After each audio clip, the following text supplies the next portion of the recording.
Rain lashed against the floor-to-ceiling windows of the master bedroom, blurring the glittering skyline of Seoul into a weeping mess of gray and charcoal. The storm had been raging for hours, mirroring the devastation inside the room. It was a ruin. The air was thick with the scent of stale whiskey and the metallic tang of regret. The mirror, once pristine, lay in thousands of shards across the expensive hardwood floor, reflecting fractured images of the man sitting in the center of the debris. Maru sat on the floor, his back resting against the frame of the bed he had shared with her only 48 hours ago. He looked nothing like the dragon of Seoul. His dress shirt was unbuttoned, stained with liquor, and his eyes were bloodshot, rimmed with dark circles that spoke of a sleepless, haunted purgatory. He held the crumpled photograph in his hand, his thumb tracing the image of Nia's face over and over again, as if he could change the reality of it through sheer will. Every time he looked at it, the knife in his gut twisted deeper. The betrayal tasted like ash. He had opened his fortress to her.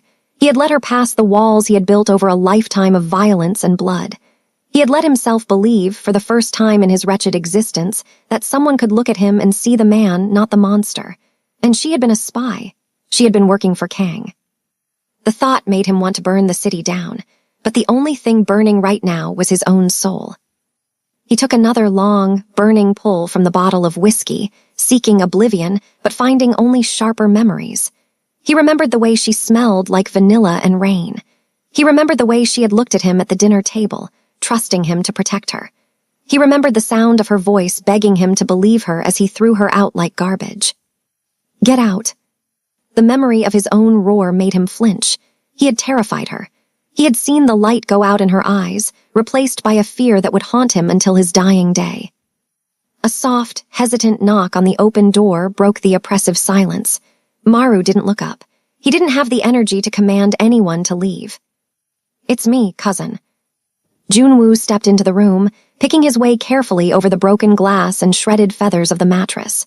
He looked fresh, rested, dressed in an impeccable slate-gray suit that seemed to mock the chaos surrounding them. He stopped a few feet away, looking down at Maru with an expression of carefully constructed sympathy. You need to get up, Maru, Junwoo said softly, his voice smooth like oil. You're letting this destroy you. Look at this place. Look at yourself. She wasn't worth this. Maru didn't answer. He just stared at the photo. Was she worth the hollow ache in his chest that felt like dying? She played you, cousin, Junwoo continued, stepping closer. It happens to the best of us. You were lonely. You let your guard down. Kang saw an opening and he sent a pretty face to exploit it. She found your weaknesses, Maru, but she's gone now. You cut out the cancer before it could kill you. You should be proud of that. Maru listened to the words, letting them wash over him. They should have been comforting. They should have validated his anger. But they felt wrong. Everything felt wrong. He looked at the photo again, really looked at it. He had spent hours staring at Nia's face, at the damning evidence of her handing that envelope to Kang. But this time, his eyes drifted past her. He looked at the background. It was a busy street, blurred by the long-range lens. There was a shop window in the distance, reflecting the chaotic lights of the city. In the reflection of that window, there was a digital billboard. It was tiny, barely a smudge of pixels, but Maru knew his city. He knew every street corner, every surveillance angle, and every advertisement. The billboard was displaying a ticker for a tech summit. Maru squinted, bringing the photo inches from his face. The whiskey fog in his brain cleared instantly, replaced by a cold, sharp dread that froze his blood. The date on the billboard ended in a 4. His heart stopped. The breath trapped in his lungs turned to ice. The timestamp in the corner of the photograph, the stamp that proved Nia had met Kang 2 days before she was hired, claimed the year was current. But the billboard in the background, that summit had happened last year. This photo wasn't taken last week. It wasn't taken this month. It was an old photo of someone who looked like Nia, or perhaps it was Nia from years ago, digitally altered, pasted into a context that didn't exist. It was a forgery. A high-quality fake designed to fool a man blinded by jealousy. The realization hit him with the force of a physical blow. The room spun. He hadn't just made a mistake. He had committed a sin. He had thrown the innocent woman he loved out onto the streets, defenseless, alone, right into the path of his enemies based on a lie. Maru looked up slowly.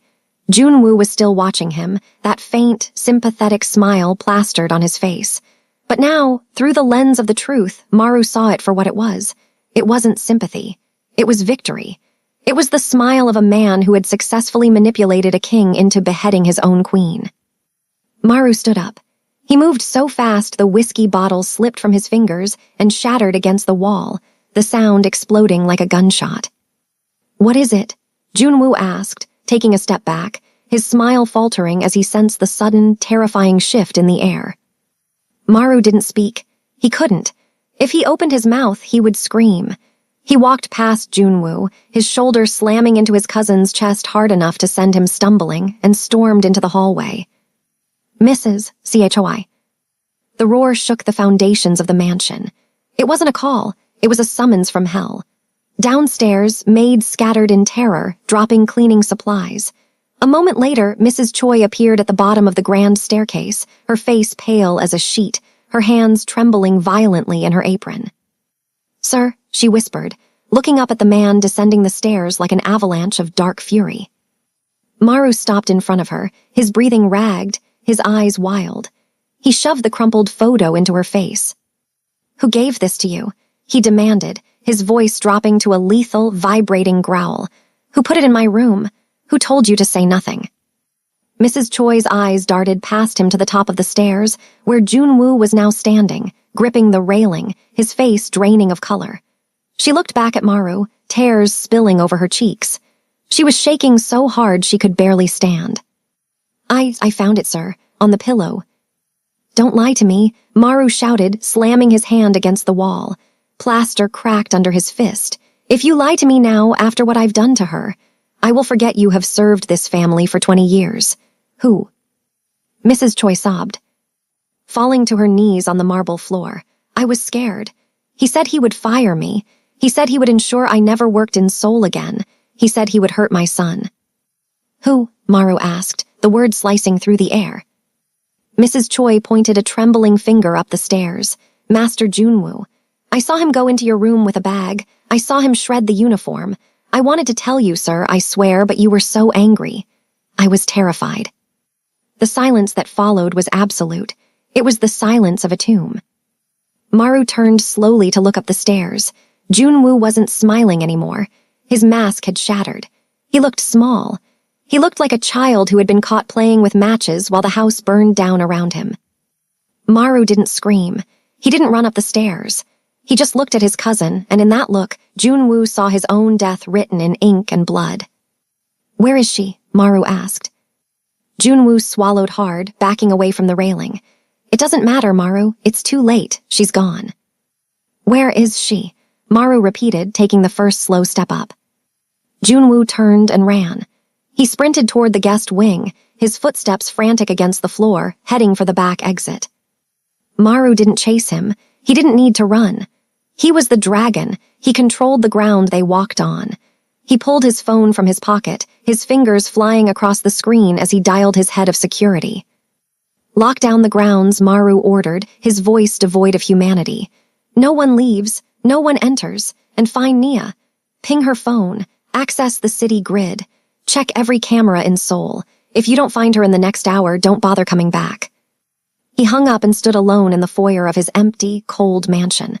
The guilt crashed over him then, a wave of nausea and self-hatred so potent it nearly brought him to his knees. He had failed her. He had promised to be her sanctuary, and instead, he had been her executioner. He had driven her away because of his own insecurity, his own inability to trust. "I'm coming, Nia," he whispered to the empty air, the words a prayer and a vow. "I'm coming." Miles away, on the outskirts of the city, the rain fell in sheets, turning the neon lights of the cheap motel sign into blurry streaks of red and blue. Nia sat on the edge of the lumpy mattress, staring at her reflection in the cracked mirror across the room. She looked hollow. Her eyes were swollen almost shut, red-rimmed from crying until her tear ducts were dry. She had spent the last 24 hours in a daze of misery. She had replayed the scene in the bedroom 1,000 times. The look on Maru's face, the transition from love to icy hatred, was etched into her eyelids. It hurt more than the hunger gnawing at her stomach. It hurt more than the fear of having no money and nowhere to go. She had given him everything. She had let him claim her, bought body and soul, and he had thrown her away without even letting her speak. She couldn't stay here. The motel was cheap, but her cash was running out. She needed to get out of Seoul. She needed to go somewhere where the name Maru didn't mean anything, somewhere she could disappear and try to stitch her heart back together. She stood up, her legs heavy, and grabbed her small bag.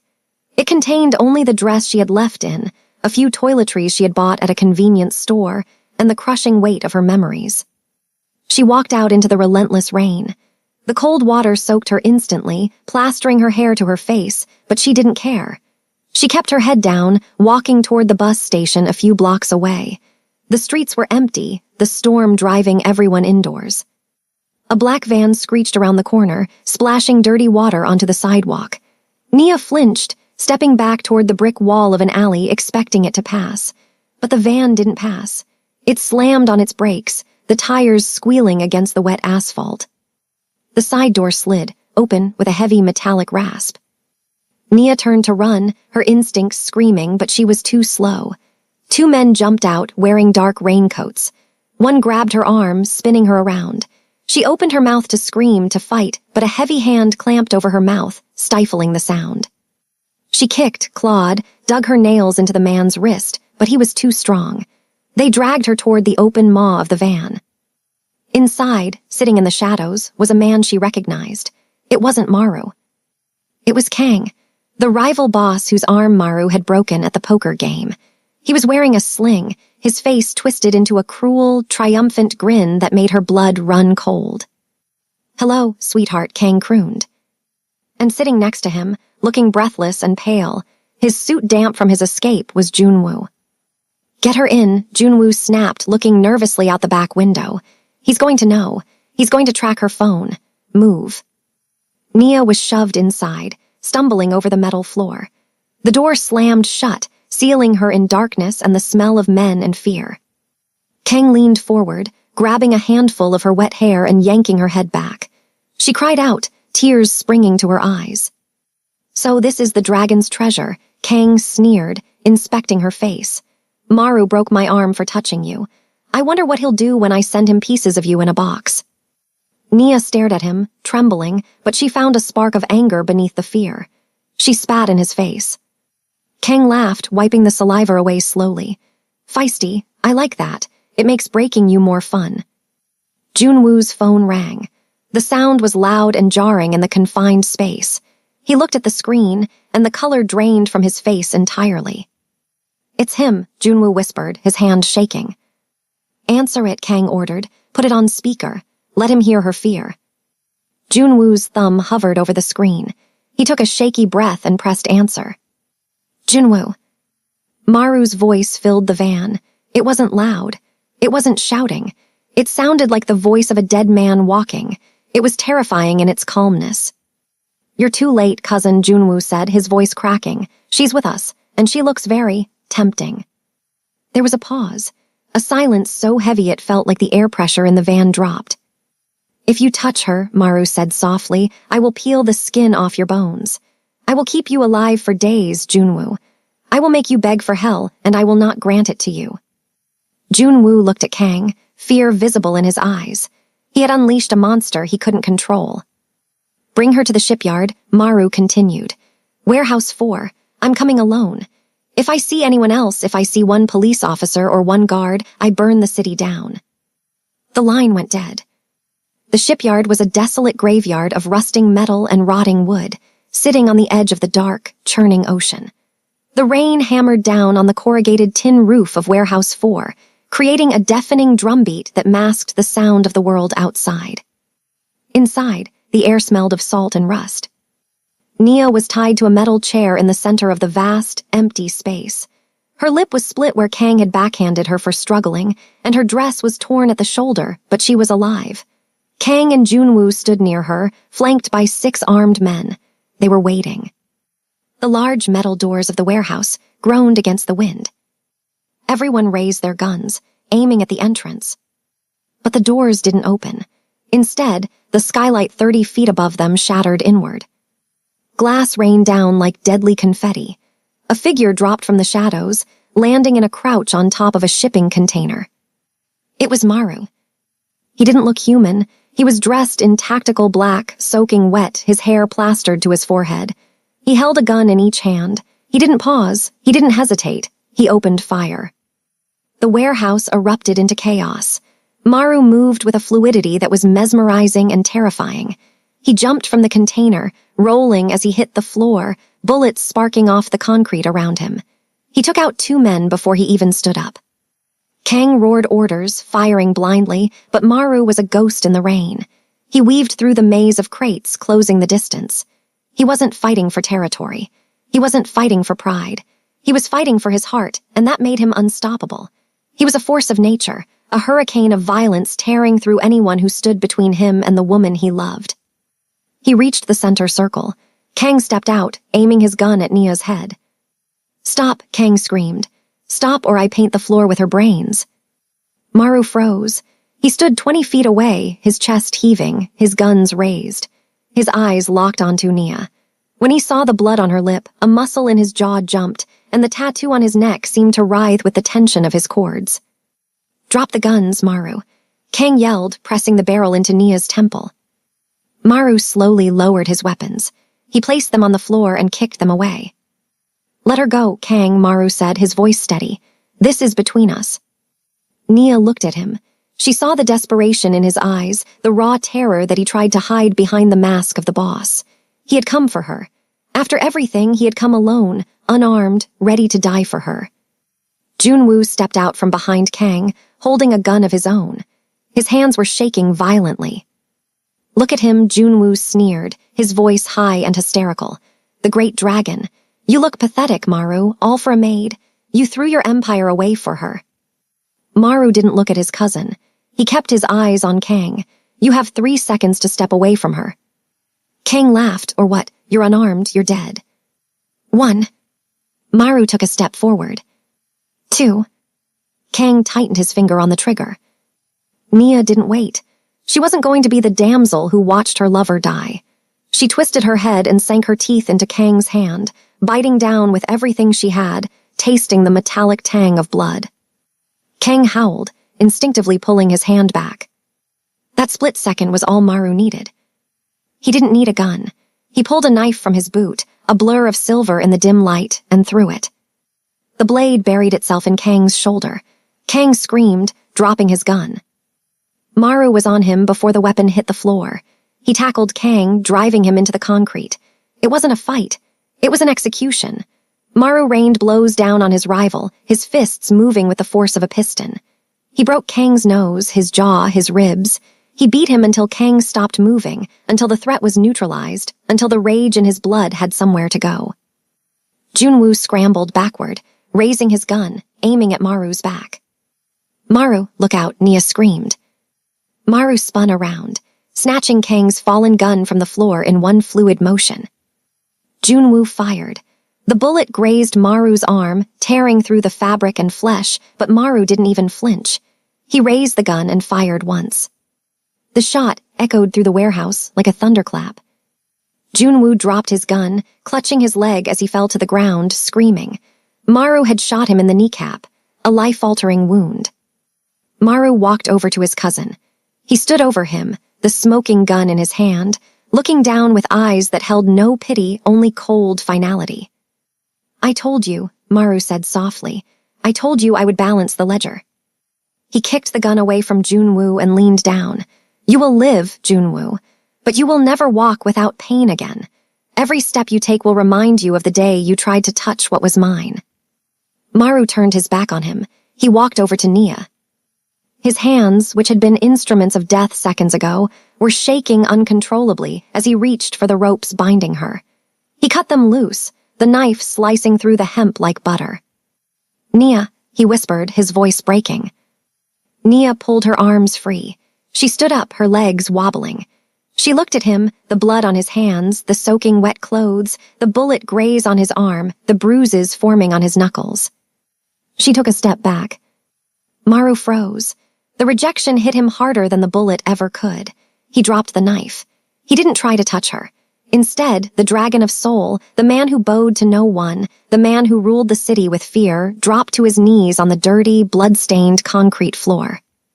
He bowed his head, his hands resting on his thighs, palms open in surrender. He looked small, broken. "I'm sorry," he choked out. The sound was wretched, torn from the bottom of his soul. "I'm so sorry, Nia." "Maru," Nia whispered, her heart twisting. "I was a fool," Maru cried, tears mixing with the rain dripping from his hair. "I was jealous. I was terrified. I saw that photo and I thought I had lost you. And instead of trusting you, I let my fear blind me. I broke my promise. I failed to protect you." He looked up at her, his dark eyes drowning in guilt and love. "Punish me, Nia. Hate me, scream at me, but please, please don't leave me again. I can't breathe without you. I tried. For 24 hours I tried and it felt like dying. I am nothing without you." Nia looked down at him. She saw the man beneath the monster. She saw the fear that drove his violence. She saw a man who had been alone his entire life, who didn't know how to hold something fragile without crushing it, but who was willing to bleed just to learn how. She saw the depth of his regret, raw and bleeding on the floor. She reached out and touched his wet hair. "You idiot," she whispered, her voice trembling with emotion. Maru closed his eyes, leaning into her touch like a starving man seeking sustenance. "You came for me," she said, tears slipping down her cheeks. "I would burn the world for you," he vowed, pressing his face against her waist, his arms wrapping around her legs, holding on to her as if she were the only solid thing in the universe. "I will spend the rest of my life making this up to you. Every day, every hour. Just tell me you'll come home." Nia knelt down in front of him. She took his face in her hands, wiping the rain and tears and blood from his cheeks. She kissed him, soft and slow, tasting the salt and the sorrow and the promise. "Take me home, Maru," she said against his lips. Maru let out a shuddering breath, a sound of pure relief. He stood up, pulling her with him, and swept her into his arms. He carried her out of the warehouse, into the rain, leaving the wreckage of his enemies behind him. He didn't look back. He only looked at her. 6 months later. The mansion was unrecognizable. The heavy, oppressive velvet curtains were gone, replaced by sheer linen that let the golden sunlight pour in. Vases of fresh flowers, peonies and lilies, stood on every surface, filling the air with a sweet, vibrant scent that chased away the smell of stale tobacco and old ghosts. The silence that used to haunt the halls was gone, replaced by the soft hum of a home that was lived in. Nia walked down the grand staircase. She wasn't wearing a uniform. She wasn't wearing a maid's dress. She was wearing a flowing white silk robe, her hair loose and wild around her shoulders, glowing in the morning light. "Good morning, Mrs. Maru," the new head of security said as she passed, bowing deeply with genuine respect. Nia smiled. "Good morning." She walked out onto the terrace. Maru was there, standing by the railing, looking out at the gardens. He heard her footsteps and turned. The tension that used to live in his shoulders was gone. The darkness in his eyes had been replaced by a warmth that was reserved only for her. He held out his hand. She took it, and he pulled her into his chest, burying his face in her hair. "How are you feeling?" he asked, his hand drifting to her stomach, resting there with a reverence that made her heart melt. "I'm happy," she said, leaning back to look at him. Maru smiled. He leaned down and kissed her, a slow, deep kiss that still made her toes curl. As he pulled back, the sunlight caught the side of his neck. The tattoo had changed. The fierce, terrifying dragon was still there, a reminder of who he was and what he could do, but now woven through the black scales was a vibrant, intricate flower, a peony, inked in soft shading, blooming right over his pulse. The dragon was no longer alone. It was protecting something beautiful. "I have a meeting with the council today," Maru murmured, brushing his nose against hers. "But I canceled the dinner." "Why?" Nia asked. "Because," he whispered, his voice dropping to that low, possessive growl that still sent shivers down her spine. "I want to spend the evening with my wife." He spun her around, wrapping his arms around her from behind, his chin resting on her shoulder as they looked out over their empire. "I told you once," Maru said softly, "that I would have you tonight." Nia smiled, covering his hands with hers, feeling the warmth of his skin and the beat of his heart. "And now?" she asked. Maru kissed her cheek, his grip tightening just enough to remind her that he would never let go. "Now," he whispered, "I have you forever, and forever isn't long enough." Nia leaned back into him, closing her eyes, listening to the steady rhythm of his heart against her back. The storm was over. The dragon was tamed,